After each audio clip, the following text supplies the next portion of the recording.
বিমানবাহিনী ঘাঁটি বীর উত্তম সুলতান মাহমুদ উদ্বোধন করেছেন বিমানবাহিনী প্রধান air chief marshal Sheikh Abdul Hannan.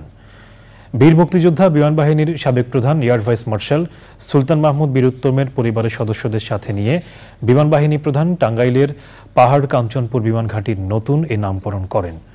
Obaidul রশিদের রিপোর্ট। প্রিয় নম্বর সেট করে বিকাশে সেন্ড মানি করুন ফ্রি।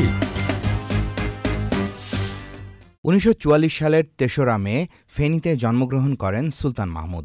তার বাবার নাম নুরুল হুদা এবং মায়ের নাম আঙ্কুরের নেসা। মুক্তিযুদ্ধে সুলতান মাহমুদের পুরো পরিবার অংশগ্রহণ করেন। স্বাধীনতা যুদ্ধে তাঁর সাহসিকতার জন্য 1972 সালে তাঁকে বীরোত্তম খেতাবে ভূষিত করা হয়।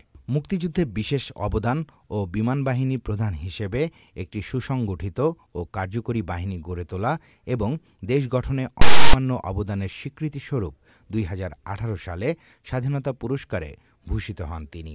সুলতান মাহমুদের স্ত্রীর নাম ফেরদৌসারা মাহমুদ। তাদের এক মেয়ে ও এক ছেলে। সুলতান মাহমুদ 1962-র 1 জুলাই বিমানবাহিনীর জিডি পাইলট হিসেবে কমিশন লাভ করেন। 1971 সালে মহান মুক্তিযুদ্ধে প্রথমে 2 নম্বর সেক্টর ও পরবর্তীতে 1 নম্বর সেক্টরে অপারেশন কমান্ডার হিসেবে গেরিলা বাহিনীকে সুসংগঠিত করতে গুরুত্বপূর্ণ ভূমিকা পালন করেন। তিনি চট্টগ্রামের মদুনাঘাট পাওয়ার স্টেশন সফলভাবে ধ্বংস করেন এবং গুলিবিদ্ধ হয়ে আহত হন। 71-এর 28 সেপ্টেম্বর ভারতের নাগাল্যান্ডের বিমান ঘাঁটিতে গঠন করা হয় বাংলাদেশ বিমান বাহিনীর প্রথম কিলো ফ্লাইট।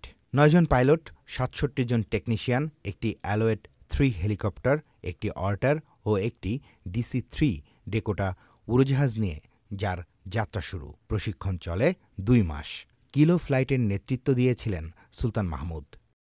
1971 সালের 3রা ডিসেম্বর মুক্তিযুদ্ধের চূড়ান্ত পর্যায়ে প্রথম অভিযানে ভারতের কৈলশহর বিমান ঘাঁটি থেকে মাঝরাতে অত্যন্ত সাহসিকতার সাথে বাংলাদেশের আকাশসীমায় প্রবেশ করে সফল অভিযান পরিচালনা করেন কিলো ফ্লাইটের সদস্যরা।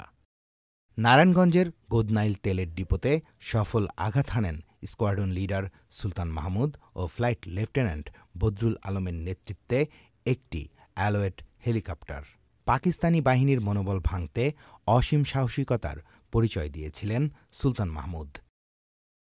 স্বাধীনতার পর 1981 সালের 23 জুলাই থেকে 1987 সালের 22 জুলাই পর্যন্ত এয়ার ভাইস মার্শাল সুলতান মাহমুদ বীর উত্তম বিমান বাহিনীর প্রধান হিসেবে অত্যন্ত সফলতার সাথে দায়িত্ব পালন করেন।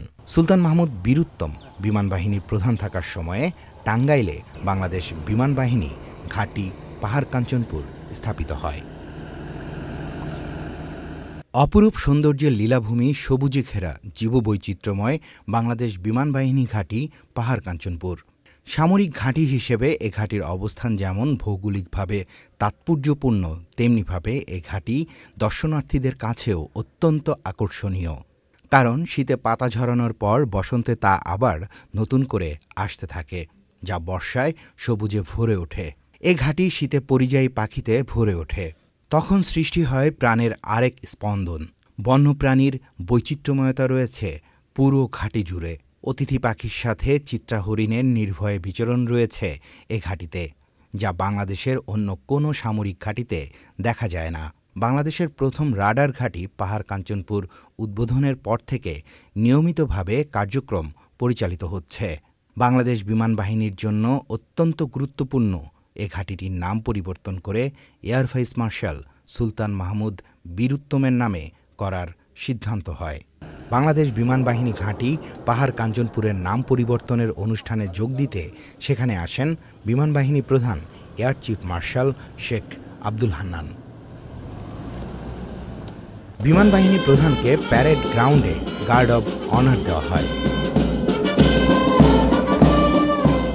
এরপর জাতির শ্রেষ্ঠ সন্তান বীর মুক্তিযোদ্ধা এয়ার ভাইস মার্শাল সুলতান মাহমুদের বীরত্ব গাথা ও অবদানের জন্য বিমান বাহিনী ঘাঁটি পাহাড় কাঞ্চনপুরের নতুন নামকরণ অনুষ্ঠানের মূল আয়োজনে সুলতান মাহমুদের ভাই ইমপ্রেস টেলিফিল্ম লিমিটেড চ্যানেল আয়ের পরিচালক জহিরুদ্দিন মাহমুদ মামুন ও সুলতান মাহমুদের ভাতিজা আদনান মাহমুদকে সাথে নিয়ে মূল আয়োজনে আসেন বিমান বাহিনী প্রধান।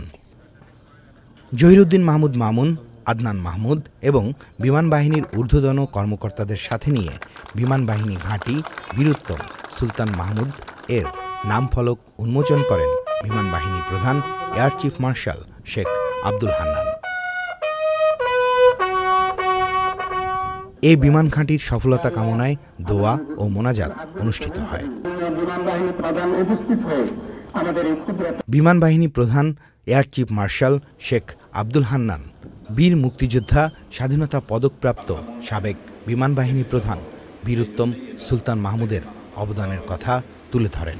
সুলতান মাহমুদ স্যারের যে অবদান এই দেশটার জন্য কিছু হলেও তার নাম দিয়ে আমরা উত্তরসূরিদের জন্য জানাই দিতে পারছি যে আমরা কিছুটা করতে পেরেছি। উনি তো জানতে পারবেন না, ভবিষ্যতে যারা কমান্ডার আসবে তারা অনুপ্রাণিত হয় এই ধরনের দেশ বানানো, এটারই একটা পরিপ্রকাশ। মহান মুক্তিযুদ্ধ এবং বাংলাদেশ বিমান বাহিনী গঠনে এয়ার ভাইস মার্শাল সুলতান মাহমুদ বীরুত্তমের অবদান চিরকৃতজ্ঞতায় বাঙালি জাতি স্মরণ করবে বলেও বলেন air chief marshal Sheikh Abdul Hannan. Obaidul Rashid, channel I, Tangail.